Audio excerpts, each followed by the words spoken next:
So I have a post note here in a minute, but I saw something I wanted to address. Somebody said that prayer does not work.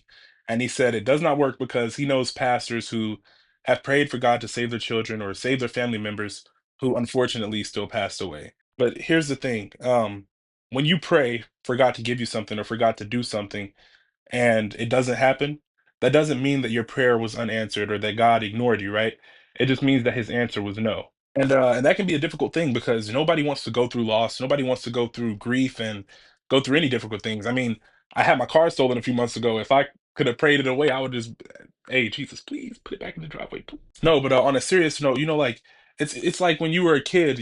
Sometimes you ask your parents for something and their answer is no, and maybe as a kid you don't really understand, but now that you're older, you can kind of see why they made the decisions they made. And the same thing can be said for God, right? Because God's knowledge is beyond anything we can ever even begin to comprehend, right? So sometimes when you're not getting the answer you want for your prayers, just remember that God has a plan for you. I mean, look at Job. He lost everything he had, but because of his faith, everything that he had was restored.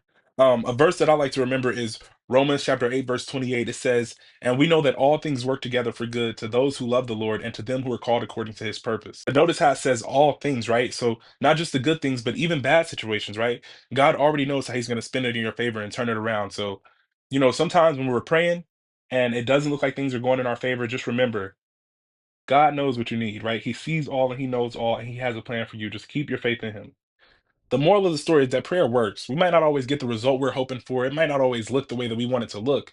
But at the end of the day, the most important thing to remember is that when your faith is in Christ, there's literally nothing in this world you should be worried about, right? Because at the end of the day, you're backed by the Most High, and nothing can take that away from you. Anyway, have a good day, y'all.